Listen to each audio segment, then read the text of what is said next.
ఇంకోటి ఈ ఆస్తమా అనేది లైఫ్ థ్రెటనింగ్ కండిషనా? Like is it very serious? Very interesting question అండి.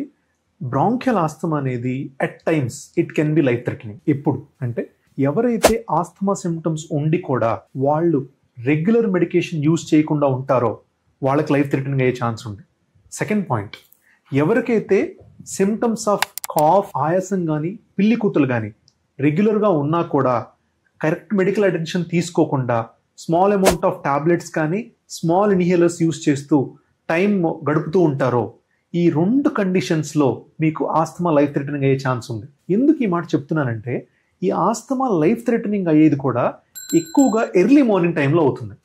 సిమ్టమ్స్ అన్నీ కూడా past midnight or early morning టైంలో వస్తాయి. అంటే between 1 AM to 4 AM or 1 AM to 5 AM. అప్పుడు కనుక సడన్ గా బ్రాంకో కన్స్ట్రిక్షన్ కానీ ఎయిర్వే నారోయింగ్ కనుక అయితే ఎట్ టైమ్స్ సమ్ పేషెంట్స్ కి మీకు హాస్పిటల్ రీచ్ అయ్యే టైం కూడా ఉండదు. విండ్ పైప్స్ నారో అయ్యి రెస్పిరేటరీ ఫెయిల్యూర్కి వెళ్ళే ఛాన్స్ ఉంటుంది. సో ఆ డేంజరస్ థింగ్స్ని అవాయిడ్ చేయడానికి నా సజెషన్ ఏంటంటే ఎవరికైతే ఈ సిమ్టమ్స్ ఉంటాయో ఆర్ ఆల్రెడీ ఆస్తమా మీరు డయాగ్నోస్ చేశారు ఇంతకు ముందు కానీ మెడికేషన్స్ వాడట్లేదో వాళ్ళు రెగ్యులర్ మెడికేషన్స్ వాడాలి.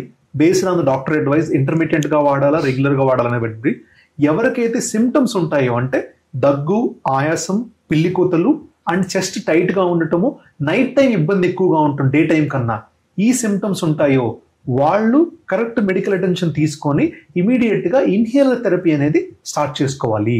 ఇలా చేసుకుంటే మీరు ఆ లైఫ్ థ్రెటనింగ్ కండిషన్ నుంచి మిమ్మల్ని మీరు కాపాడుకోవచ్చు.